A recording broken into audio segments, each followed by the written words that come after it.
শীতের mixed vegetable রান্না হবে আজকে, আমাদের বাসার সবারই খুব পছন্দের। এখানে ব্রকলি, ফুলকপি, পেঁয়াজকলি, মটর, ক্যারট, ক্যাপসিকাম এবং আলু নেওয়া হয়েছে। সবজিগুলোকে আমরা একে একে দিয়ে স্টিম করে নিব হালকা করে, কিন্তু পানিগুলো কিন্তু আমরা ফেলে দিব না, পরবর্তীতে রান্নার সময় আমরা ব্যবহার করব। একে একে বাকি সবজিগুলোকেও আমরা সেদ্ধ হতে দিয়ে দেব, সামান্য একটু সেদ্ধ করব, বেশি না।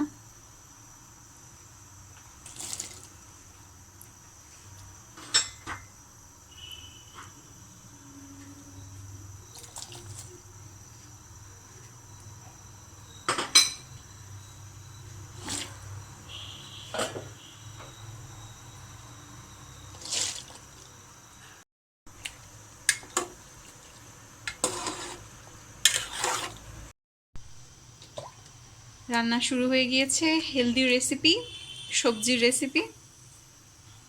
তেল দিয়ে দেওয়া হয়েছে। এখন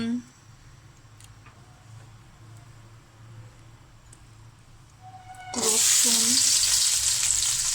এবং কাঁচামরিচটাকে একটু ভেজে নেওয়া হচ্ছে, এতে করে ফ্লেভারটা বের হয় খুব সুন্দর।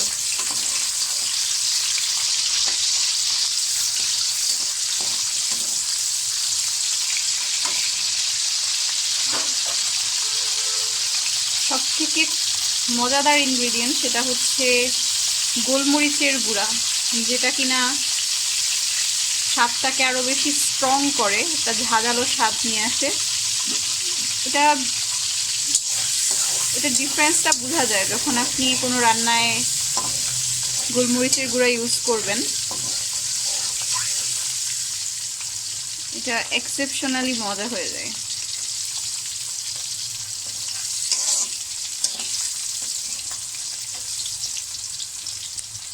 অ্যাড করে দিলাম লবণ।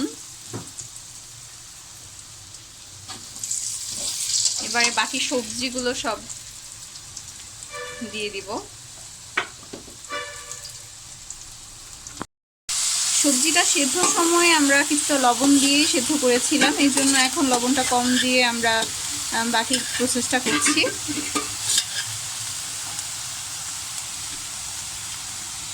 দেখতেই পাচ্ছেন এখানে প্রত্যেকটা সবজির রং কিন্তু অটুট আছে।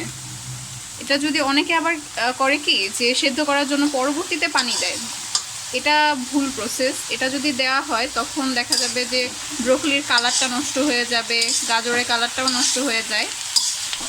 এই জন্য আমরা যেভাবে দেখালাম এভাবে করলে আপনার সবজির রঙটাও বজায় থাকবে এবং হেলদি।